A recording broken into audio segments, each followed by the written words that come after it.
नमस्कार साथियों, good morning. आपका द इनके स्टडी के यूट्यूब चैनल पर मैं नवीन कुमार एक बार फिर से स्वागत करता हूं।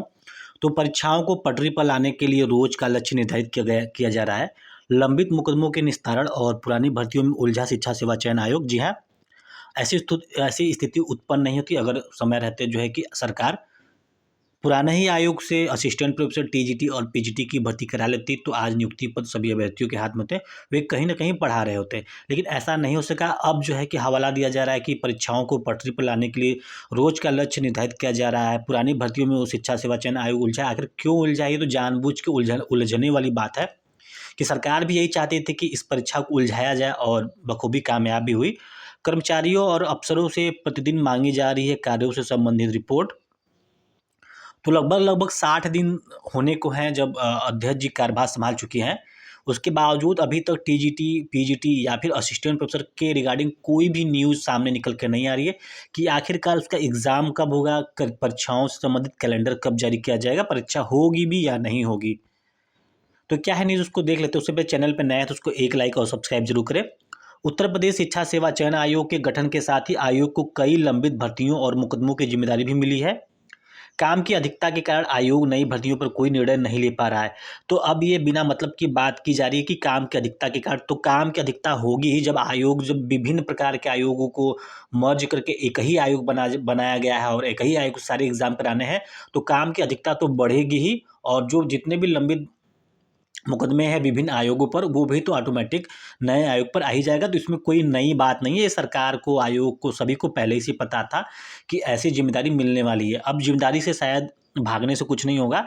जब नया आयोग का गठन कर ही दिया गया है, अब नया आयोग से एक ही सारे एग्जाम एक ही आयोग से कराने की जिम्मेदारी भी नए आयोग को दी गई है, तो फिर जल्द से जल्द वो एग्ज़ाम को लेकर कोई ना कोई स्टेप उठाए। केवल बहानेबाजी से या फिर आंकड़ेबाजी से काम नहीं चलने वाला है।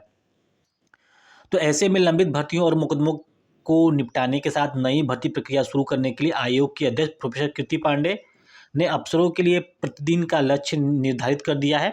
आयोग ने हाल ही में अशासकीय कॉलेजों में असिस्टेंट प्रोफेसर रसायन विज्ञान के शेष 13 पदों का लंबित चयन परिणाम घोषित कर दिया है। इसके साथ ही आयोग पर टीजीटी जीव विज्ञान के 35 पदों पर लंबित इंटरव्यू कराने और चयन परिणाम जारी करने का दबाव बढ़ गया है। आयोग के गठन से पहले 2 बड़ी भर्तियां शुरू होनी थी, लेकिन बाद में दोनों भर्तियां भी आयोग के जिम्मे कर दी गई। सरकार चाहती तो ये जो है एग्ज़ाम यानी टीजीटी, पीजीटी और असिस्टेंट प्रोफेसर का एग्ज़ाम बखूबी करा सकती थी, पुराने आयोग से ही करा सकती थी। लेकिन नए आयोग के चक्कर में जो है कि पुराने आयोग को भंग कर दिया गया और सारे के सारा जिम्मेदारी जो है कि नए आयोग पर डाल दिया गया।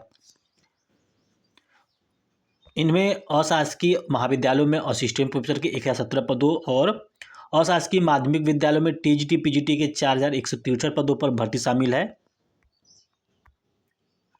आयोग पर दोनों भर्तियों की परीक्षा तिथि घोषित करने का दबाव है।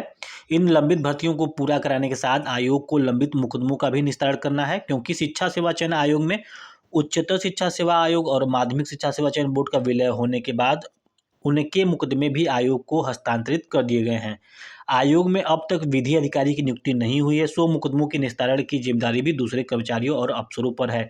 तो ये आयोग का इंटरनल मामला है कि वो कैसे अपने जो विभिन्न वाद है उसको कैसे सलटते हैं। लेकिन जो बाह्य मामला है वो ये है, सबसे प्रमुख मामला है कि वो जल्द से जल्द विज्ञापन जारी करे, जो भी पेंडिंग एग्ज़ाम है उसका रिजल्ट डेट घोषित करे, जो भी रिजल्ट इंटरव्यू होना है उसको करे, और आयोग बाकी अपना मुकदमे अपने विस्तार से देखता रहे। और ये बताने की कोशिश आयोग न करे कि आयोग मुकदमे में उलझा पड़ा है, ये काम उलझा पड़ा है, उसमें का उलझा पड़ा है। आयोग को बस विद्यार्थियों से यही मतलब होना चाहिए कि वो समय से विज्ञापन जारी करे, समय से नियुक्ति दे, समय से रिजल्ट निकाले, समय से इंटरव्यू करा ले। तो आयोग में स्थायी उप सचिव के 4 पद हैं, जिनमें एक पद पर कार्यवाहक उप सचिव तैनात हैं, जबकि 3 पद रिक्त पड़े हैं। इसके साथ ही आईटी विभाग में डाटा एनालिस्ट का पद भी रिक्त है। इन महत्वपूर्ण पदों के खाली होने के कारण भी आयोग के कार्यों में बाधा आ रही है।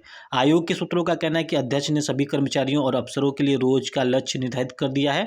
कर्मचारियों और अधिकारियों को प्रतिदिन जो काम दिया जाएगा, शाम के वक्त उन्हें इसकी रिपोर्ट अध्यक्ष के समक्ष प्रस्तुत करनी होती है। इनमें लंबित भर्तियां पूरी कराने, मुकदमों के निस्तारण के साथ नई भर्ती प्रक्रिया शुरू किए जाने से संबंधित कार्य शामिल है। तो आखिरकार जो है कि आयोग अब कितने दिन का समय लेगा? 60 दिन लगभग बीतने को हैं जब आयोग के अध्यक्ष जी ने कार्यभार संभाला था। तो अभी तक जो है कि कोई भी स्थायी तौर पर रिजल्ट सामने नहीं आ सका है कि टीजीटी पीजीटी का एग्ज़ाम, असिस्टेंट प्रोफेसर का एग्ज़ाम कब कराना है, कैसे कराना है, कौन सा एग्ज़ाम पहले होगा। तो सारी बातें हैं, लेकिन इसके रिगार्डिंग कोई भी न्यूज़ अभी सामने निकल के नहीं आता। तो हो सकता है कि जो रोज़ के काम में कुछ न कुछ पुरानी भर्तियों संबंधित कार्य ही निकल आए। तो देखने वाली बात होगी कि ये जो है कि लक्ष्य कब पूरा होता है और कब असिस्टेंट प्रोफेसर टीजीटी पीजीटी का भर्ती परीक्षा कैलेंडर जारी होता है। तो फिलहाल इस वीडियो में बस इतना ही। मिलते हैं अगले वीडियो में। बने रहिए द इनकेस्टी के साथ। बहुत बहुत धन्यवाद।